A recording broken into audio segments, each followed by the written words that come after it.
Another 2 British citizens captured by Russian forces, charged with being mercenaries. 22-year-old Dylan Healy from Cambridgeshire was reportedly working as an aid volunteer when he was seized with another British citizen. 35-year-old Andrew Hill from Plymouth, understood to be a father of 4 and a former British soldier, was in Ukraine volunteering with the military. They were both arrested in April and are being held in the so-called Donetsk People's Republic, a breakaway region in eastern Ukraine that's been fighting Ukrainian forces since 2014. Stanislav Asayev was held by the same group for 2.5 years until he was released in a prisoner swap in 2019. He refers to the prison he was at as a concentration camp. I was in isolation for 28 months. So all I see is torture for every day, not only for me. It's also for women in isolation and men, and it was terrible. Were you tortured? Yes, I am. By electricity.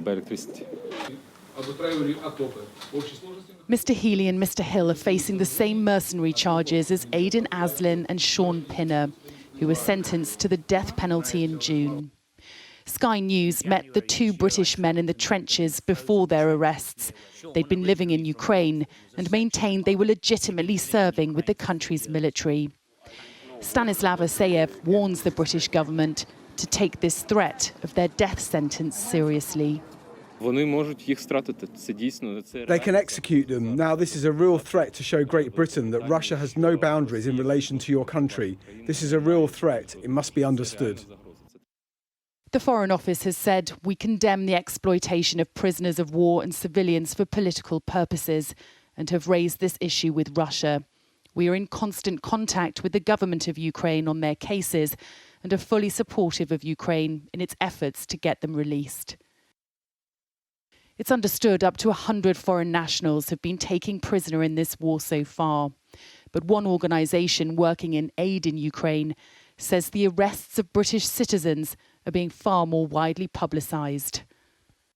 This tactic's been mainly used for British prisoners. We are aware that there has been some Americans, ex-American soldiers picked up in similar regions and aren't being publicly shown on this. So it's quite interesting that it's mostly British prisoners that are being used in this way. It's showing that Russia has seeing Britain as a big ally to Ukraine in this, and therefore using British prisoners as a way of maybe negotiating, but also using very political tools.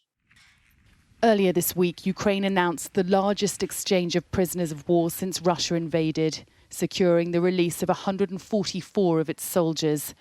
It seems there's far more political capital in holding British prisoners, and there's great concern over their fate. Sally Lockwood, Sky News, Kyiv.